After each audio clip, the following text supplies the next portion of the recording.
Tiket timnas versus Bahrain ludes dalam waktu singkat. Alex Pastur kaget mendengar azan. Erick Thohir ingin menggunakan JIS menjadi kandang timnas Indonesia, layaknya dijadikan Superman. Sebelum lanjut, subscribe dulu dong guys. Layaknya dijadikan Superman. Laga antara FC Dallas melawan Coronado Rapids berakhir dengan skor imbang. Namun di balik hasil tersebut, ada satu sosok yang tampil luar biasa, yaitu Martin Paes. Seolah-olah ia berjuang sendirian di medan perang. Sementara para bek FC Dallas justru lebih banyak berperan sebagai penonton di lapangan. Sejak menit pertama, mereka dibuat sibuk menghadapi gelombang serangan Coronado Rapids. Namun, jika tak ada perubahan segera, bukan tidak mungkin FC Dallas akan menjadi bulan-bulanan di sisa akhir musim ini. Sepak bola adalah permainan tim, tetapi sayangnya hanya Martin Paes yang tampaknya memahami hal itu. Jika FC Dallas terus bermain dengan pertahanan yang begitu lemah, bisa jadi Martin Paes akan segera meninggalkan tim ini. Apa gunanya berada di sebuah tim yang membiarkan satu orang berjuang sendirian? Persaingan untuk mendapatkan posisi kiper utama di timnas Indonesia semakin ketat dengan munculnya dua nama ternama, yaitu Martin Paes dan Emil Audero. Keduanya memiliki kelebihan dan kekurangan yang membuat pelatih Patrick Kluivert perlu mempertimbangkan berbagai aspek sebelum mengambil keputusan. Sejak naturalisasi pada tahun 2024, Martin Paes telah menjabat sebagai kiper utama timnas Indonesia. Di sisi lain, Emil Audero yang menunjukkan performa mengesankan di Italia kini menjadi pesaing serius untuk posisi itu. Audero yang bermain untuk Palermo kini dalam proses naturalisasi oleh PSSI untuk bisa membela timnas Indonesia pada Maret 2025. Bisa jadi dengan naturalisasi Emil Audero, posisi Martin Paes akan tergeser. Namun, keputusan tersebut tetap berada di tangan Patrick Kluivert sebagai pelatih timnas Indonesia.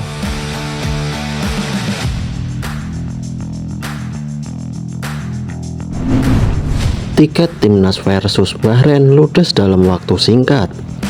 Kurang dari 3 minggu lagi, kita akan kembali menyaksikan timnas Indonesia berjuang dalam dua pertandingan penting di putaran ketiga kualifikasi Piala Dunia. Pertandingan melawan Bahrain menjadi salah satu yang sangat dinantikan oleh para fans Garuda, mengingat laga tersebut merupakan pertandingan kandang pertama timnas Indonesia bersama pelatih Patrick Kluivert. PSSI melalui Instagram resmi timnas Indonesia telah merilis daftar harga tiket dengan tarif yang bervariasi antara 300.000 hingga 1,7 juta. Penjualan tiket Indonesia versus Bahrain dimulai pada hari ini pukul 10 WIB melalui Livin Mandiri. Sama seperti sebelumnya, para supporter harus terlebih dahulu mendaftarkan diri di Garuda ID untuk mendapatkan akses membeli tiket pertandingan. Menariknya, meskipun penjualan tiket baru dimulai pada pukul 10 pagi tadi, tiket timnas versus Bahrain langsung ludes terjual. Melihat antusiasme luar biasa dari para fans Garuda, ternyata tak hanya tiket pertandingan yang habis terjual, tetapi juga tiket kereta untuk keberangkatan ke Jakarta pada tanggal 25 Maret nanti. Memang tak bisa dipungkiri, supporter Garuda adalah salah satu yang paling fanatik di dunia dan selalu siap memberikan dukungan dengan semangat tinggi.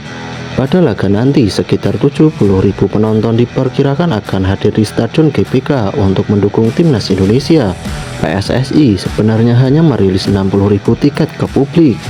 Sementara sisa kapasitas stadion disediakan untuk kebutuhan sponsor dan alokasi khusus bagi supporter tim tamu Bahrain. Pertandingan ini juga menjadi momen besar yang dinantikan para pecinta sepak bola Indonesia karena Bahrain merupakan tim yang penuh kontroversi setelah sempat merugikan skuad Garuda di laga pertama. Yunus Yunusi selaku sekretaris jenderal PSSI mengakui bahwa tiket yang terjual habis dalam waktu singkat ini menunjukkan betapa luar biasanya kecintaan para supporter terhadap timnas Indonesia. Ia juga menambahkan bahwa pihak PSSI sadar akan tingginya permintaan tiket. Namun, keterbatasan kapasitas stadion membuat mereka harus membatasi jumlah yang dijual. Duel timnas Indonesia melawan Bahrain memang menjadi pertandingan hidup mati di putaran ketiga kualifikasi Piala Dunia 2026. Timnas Indonesia yang kini berada di posisi ketiga klasemen hanya unggul selisih gol dari Bahrain yang berada di posisi kelima dengan poin yang sama.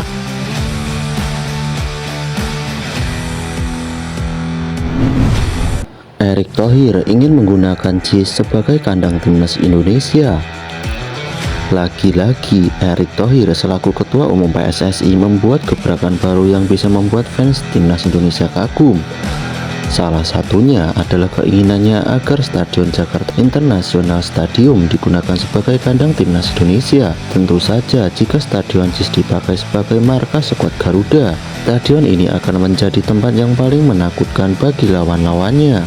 Alasan utamanya adalah karena Stadion JIS memiliki desain unik tanpa arena lintasan lari, di mana kursi penonton langsung menghadap ke lapangan. Stadion ini sangat cocok untuk menciptakan atmosfer yang mencekam bagi tim lawan selama 90 menit pertandingan.